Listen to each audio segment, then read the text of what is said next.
Futebol Quadrado na área, galera, para mais uma invasão aqui comigo. Vocês que já me viram aqui fazendo algumas invasões sobre a seleção brasileira. Hoje eu vou falar sobre o meu time do coração. Todo mundo sabe, né? Todo mundo que acompanha o Futebol Quadrado há um pouco mais de tempo sabe que eu não sou pouco corintiano. E chega ao fim, definitivamente uma das temporadas com a maior montanha-russa da história do Esporte Clube Corinthians Paulista. É, assim, uma temporada insana, uma temporada de muitos altos e baixos, que termina com o Corinthians coroado campeão da Copa do Brasil e campeão paulista. Você me pergunta, por que essa foi uma temporada tão de montanha-russa se o time termina o ano se sagrando campeão de 2 títulos, só o Flamengo, de todos os times do Brasil, só o Flamengo foi mais vencedor no ano do que o Corinthians, que foi campeão. O Flamengo foi campeão de tudo, basicamente, menos do Mundial de clubes no Catar, né? Eu te falo, a temporada do Corinthians ela começa legal, começa muito boa. O Corinthians começa empilhando vitória atrás de vitória no Campeonato Paulista até a pré-Libertadores. O Corinthians de Ramon Dias cai no começo do ano na pré-Libertadores. Segunda fase, para ser mais específico, porque vence o time venezuelano, o CV, né, União Central da Venezuela, Universidade Central da Venezuela, vence a Universidade Central da Venezuela no placar agregado por 3-2 no segundo jogo, 1-1 no primeiro jogo, é isso aí, 4-3 no placar agregado, um jogo difícil que não tinha necessidade nenhuma de ter sido difícil. Antes era um time muito melhor, a Universidade Central era um time quase semi-amador da Venezuela. Sim, resultado que já acendeu um sinal de alerta no começo do ano do Corinthians. E o Corinthians perde para o Barcelona de Guayaquil na segunda fase da pré-Libertadores. Toma um 3-0 no Equador e aí tenta remediar aqui com um gol do Félix Torres, depois um gol do Carrilho, mas assim, ridículo o início de ano do Corinthians. E esse foi um dos fatores que começaram a motivar uma possível queda do técnico à época, que era o Ramon Dias. E porém, o Ramon Dias ganha uma sobrevida no cargo, porque o Corinthians passa do Santos, o Corinthians passa também do Mirassol, se eu não me engano, e chega às finais para enfrentar o Palmeiras e vence o Palmeiras no Allianz Parque, empata na Arena Corinthians e se saga campeão paulista. Um título importante para um clube que caminhava a ficar 6 anos sem ganhar nada. 6 anos sem ganhar nada para um time do calibre do Corinthians é muito tempo. Muitos anos sem ganhar nada, 6 anos. E o Corinthians termina seu jejum no Campeonato Paulista. Porém, o Corinthians ainda tinha um jejum carregado de campeonato nacional ou campeonato internacional, de campeonatos que não sejam regionais aí para sustentar. E o Corinthians começa o Campeonato Brasileiro mal de novo. E mal na Sul-Americana também. A Sul-Americana do Corinthians é patética. Se cabe a gente falar antes, o Corinthians cai na fase de grupos, num grupo com o Huracan, num grupo com o América de Cali e num grupo com o Racing de Montevidéu. O Corinthians vence apenas o Racing de Montevidéu 2 vezes nessa fase de grupos. Assim, horrorosos jogos contra o Huracan, horrorosos jogos contra o América de Cali. O Corinthians é um ponto totalmente esquecível essa Sul-Americana. Acho que o Corinthians dá uma abandonada na competição também. Isso aqui não tem como a gente afirmar, né? Não, é o tipo de coisa que não dá pra você cravar. Ah, o Corinthians abandonou a Sul-Americana.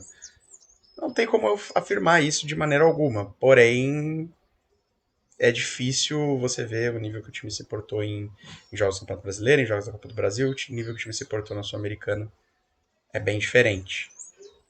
É factual que a Sul-Americana do Corinthians foi horrorosa. E começando o Campeonato Brasileiro, com o técnico Ramon Dias, o Corinthians começa com uma sequência ganha, empata, perde, ganha, empata, perde, ganha, empata, perde.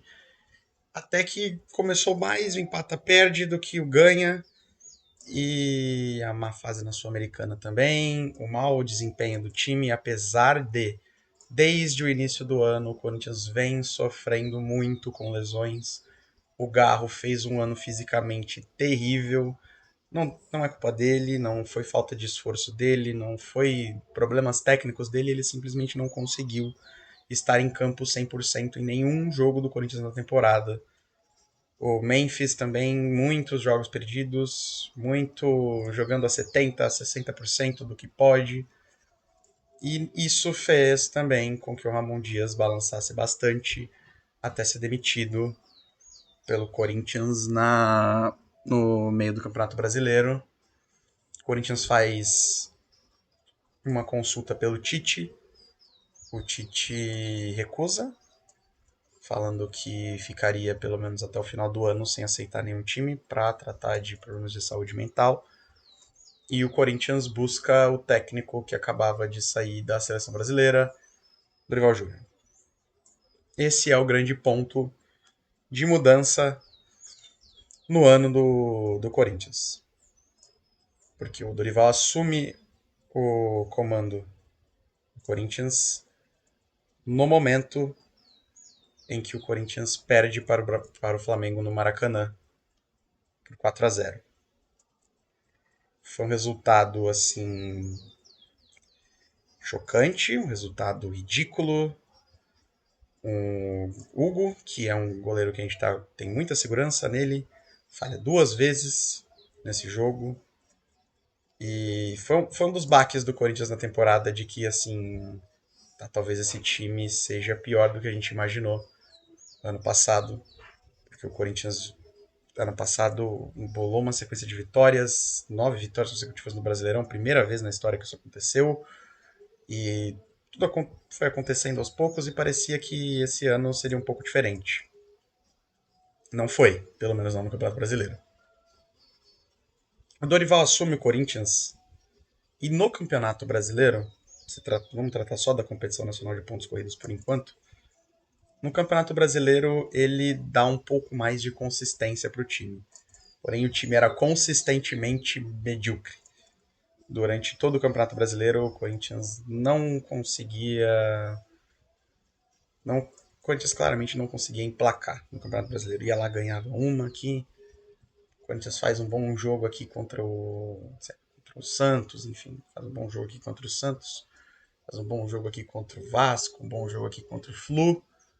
Chega, perde pro Sport, perde pro Juventude, perde pro Vitória. Não, pro Vitória não chegou a perder, vou dar essa colher de chá. Mas perde pro Mirassol. Mirassol que no fim das contas se tornou um time que é justificável você perder, que é um time que vai à fase de grupos de Libertadores.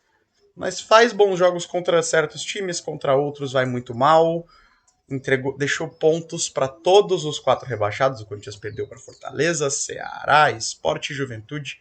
Todos os 4 times que caíram, o Corinthians deixou pontos.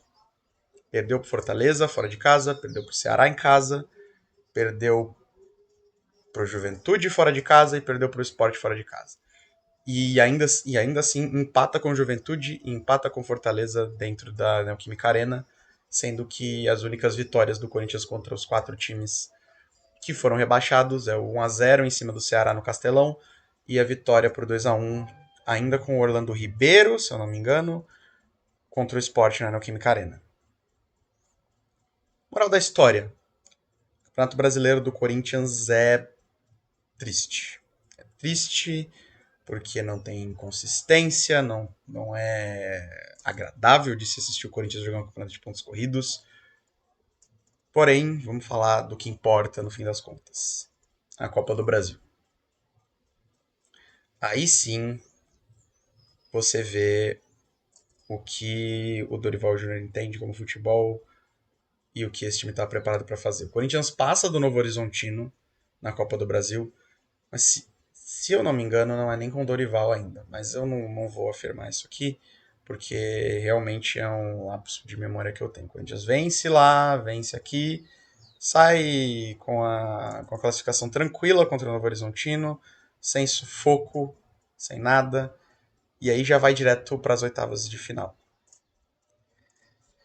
E aí vem um baque para a torcida corintiana, porque a gente contava em fazer uma boa campanha na Copa do Brasil. Seria importante para o ano do Corinthians fazer uma boa campanha na Copa do Brasil e o Corinthians pega o Palmeiras logo nas oitavas de final. Palmeiras vem sendo uma pedra no sapato do Corinthians nos últimos anos. Assim, não uma pedra no sapato, né? Mas o Corinthians vem tendo dificuldades em clássico contra o Palmeiras, até pela fase de um, a fase do outro.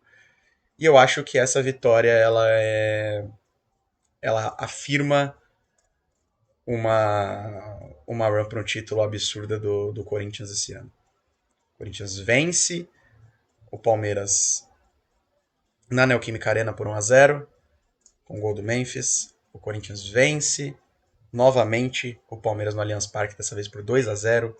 Gols de Bidu, gol de Gustavo Henrique. Ali muda o patamar do Corinthians na competição no ano. E nas quartas, o Corinthians é presenteado por Deus com o Atlético Paranaense.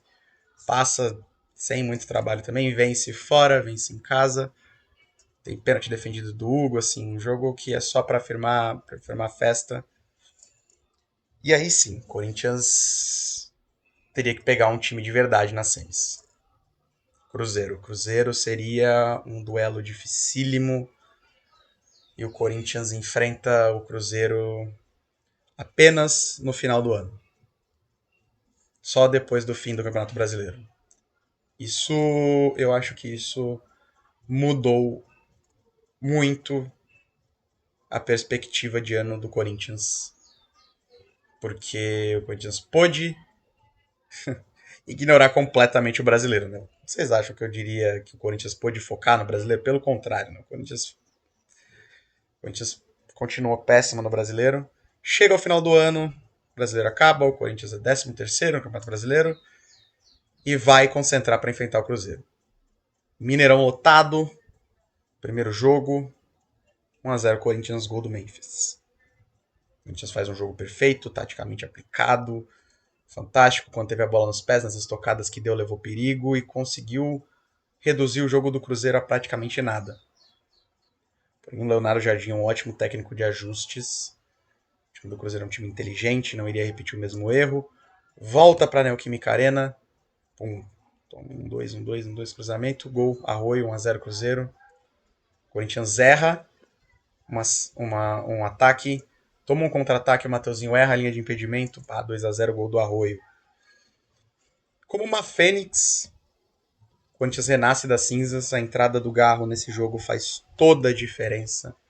E o Bidu, que já tinha feito um gol importantíssimo contra o Palmeiras na Copa do Brasil, marca novamente numa jogada que eu considero uma falha do Cássio, mas, com todo respeito, um gol salvador do Bidu ali para garantir o empate para o Corinthians, garantir a diminuição do placar para o Corinthians, perdão, empate no confronto total, né, no agregado. O Corinthians ainda coloca 2 bolas na trave, uma com o Bidon, uma com o próprio Bidu de novo, numa bicicleta ali de maluco. E vamos para os pênaltis.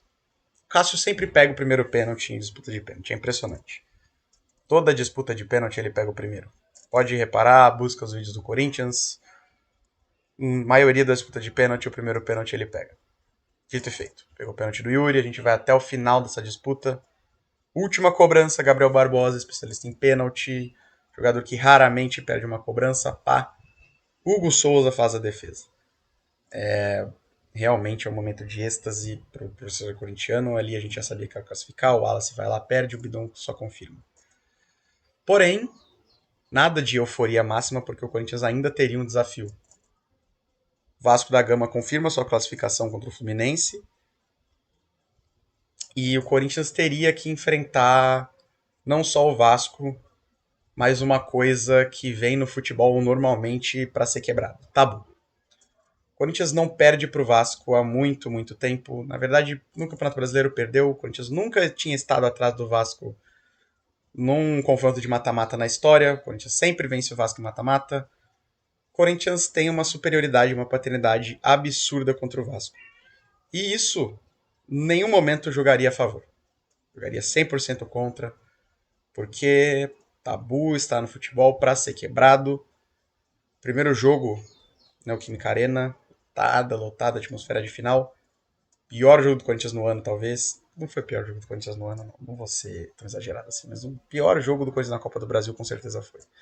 Um 0-0, onde nada deu certo, o Corinthians errava passe de 2 metros, o Corinthians errava reposição, o Corinthians errava lançamento, tudo errado, tudo errado. O Vasco joga bem. Discordo das pessoas que falam que é o melhor jogo do Vasco no ano, não foi. Eu acho que o Vasco jogou bem defensivamente. Fez um jogo interessante, mas o Vasco cometeu um erro ali. O Vasco não vence na Neoquímica Arena. E isso é fatal. Você não pode deixar com que o time que tenha feito seu pior jogo no ano tenha uma oportunidade de se recuperar. E o Corinthians se recupera no Maracanã, vence com gols de Yuri Alberto, com um gol de Memphis Depay, toma um gol do Nuno, que empata o jogo, depois o Memphis Depay decide. E o Corinthians termina esse ano maluco, com 2 títulos. É campeão da Copa do Brasil, uma premiação de 77 milhões de reais, vai ser importantíssima para um Corinthians que, para planejar o ano que vem com o transfer ban nas costas, vem com possíveis saídas de jogadores. A gente está falando aí de um Yuri Alberto que está há muito tempo sendo monitorado pelo futebol europeu. A gente não sabe até quando ele permanece. A gente tem jovens como Breno Bidon, Negão, que também vão ser monitorados pelo futebol europeu. Então, a janela de julho de 2026, janela de Copa do Mundo, vai ser perigosíssima para o Corinthians. O Corinthians tem que ter muita atenção com o que vai acontecer. Porém, tem algo que eu ainda não falei. Política do Corinthians. O Corinthians teve 3 presidentes esse ano. 3. O Augusto Melo inicia o ano, era o presidente ano passado, sofre um impeachment no meio do ano, investigação do Ministério Público devido à fraude no caso Vai de Bet. Coisa que a gente já sabia. A gente já desconfiava, sempre foi um caso muito estranho, comentamos aqui no Futebol Quadrado anteriormente. E o Augusto sofre justamente, ao contrário do que ele diz, o seu impeachment. Porém, esse impeachment inicia uma guerra nos bastidores do Corinthians, o que não é nada fácil para um elenco jogar com esse tipo de influência externa. Quem fala que não afeta é maluco. Afeta e afeta muito. O Corinthians joga sob ameaça de acabar jogo após jogo, sob ameaça de a gente não sabe quem é o próximo presidente, quem vai ser o presidente semana que vem, e vaza contrato do Memphis, e é uma guerra política entre renovação e transparência, que é a chapa antiga, que presidiu o Corinthians durante muitos anos e que é responsável por essa dívida de 2 bilhões, sim, do Esporte Clube Corinthians Paulista, que é um time que tem um potencial gigante e que financeiramente é patético há muitos anos. É sim um dos grandes problemas do Corinthians a renovação e transparência. Juntamente dessa chapa nova, do Augusto, que é impeachmentada, o Augusto, que tinha sim boas intenções no que diz respeito às suas ideias, porém se cercou das mesmas cobras e cometeu os mesmos erros do passado e é corrupto na história do Corinthians. É mais um. É mais um, Augusto Melo. O Esporte Clube do Corinthians Paulista é muito grande para esses caras. É por isso que eles fazem tanta cagada. E é muito fácil. É muito fácil você se esconder, ninguém sabe quem você é direito, e tomar dinheiro de um clube tão gigante que fatura 1 bilhão por ano. Tem muito dinheiro para você tomar ali. E o que estão fazendo com o Esporte Clube do Corinthians Paulista é ridículo. É ridículo. Senhor Romeu Tuma Júnior assume como presidente interino durante o afastamento do Augusto. Romeu Tuma é o presidente do Conselho Corinthians, que tem conexões fortíssimas com renovação e transparência. A gente consegue enxergar lado político nessas coisas e isso é desgastante pra gente como torcedor. O Corinthians sofre uma polarização política absurda, até que o Conselho, por A mais B, elege Osmar Stabile como novo presidente do Corinthians até as próximas eleições, não sei quando vão ser, acredito que vão ser ano que vem já. Mas Osmar é eleito presidente do Corinthians pelo social. E o Osmar é um cara que até agora não mostrou muito bem a que veio. O Osmar, ele tá muito escondido, ele não aparece, não se porta como presidente do Corinthians, que eu acho que ele deveria se portar como presidente do Corinthians, e isso me assusta um pouco. Assusta um pouco porque o Corinthians tem um transfer ban de mais de 40 milhões nas costas para resolver, e se resolver esse, vai tomar outro, porque não paga suas dívidas, porque é um clube financeiramente corrompido.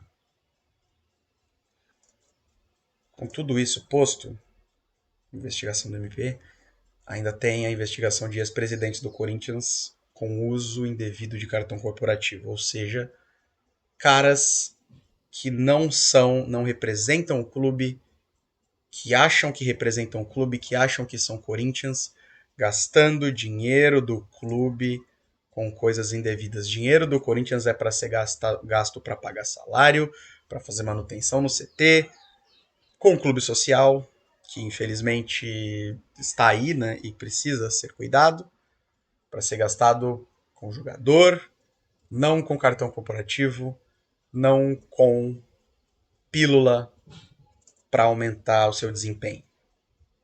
Não é para isso que serve o dinheiro do Esporte Clube Corinthians Paulista. E é para isso que esses caras usam. Isso só prova o tamanho da instituição. Como o Corinthians sai de um clube todo ferrado, um clube que deve 2 bi, um clube que esse ano passado sim, ano passado a gente pode falar, mas esse ano não contrata um jogador praticamente. As contratações do Corinthians são 2 oportunidades de mercado, traz o Vitinho, traz o Andileri, só 2 jogadores de rotação de elenco. E termina o ano com 2 títulos. Com toda a desorganização que vive, com todos os problemas de presidência, de diretoria. O Memphis até cobra na entrevista concedida à Rádio Bandeirantes após o apito final do segundo jogo contra o Vasco. Melhoras. O Corinthians precisa de estrutura. Se eu disser que o ano foi animador, apesar dos 2 títulos, eu estarei mentindo. É muito feliz. É um ano onde o torcedor do Corinthians foi muito feliz. Mas não é um ano que te faz ver luzes no fim do túnel. Eu não sei se no fim do túnel vai ter luz ou se vai ter tiroteio. O que eu sei é que esse vídeo chega ao fim. Queria agradecer a todos que assistiram até aqui. Se você ainda não deixou seu like, deixa seu like. Siga a gente no Instagram. Léo vai deixar o arroba aqui, vou ferrar ele vai deixar o arroba aqui no Instagram. Se inscreva no canal, pelo amor de Deus. A gente chegou a 150 inscritos agora. Queremos chegar a 200. Vamos continuar fazendo os vídeos aqui para vocês. E vai, Corinthians!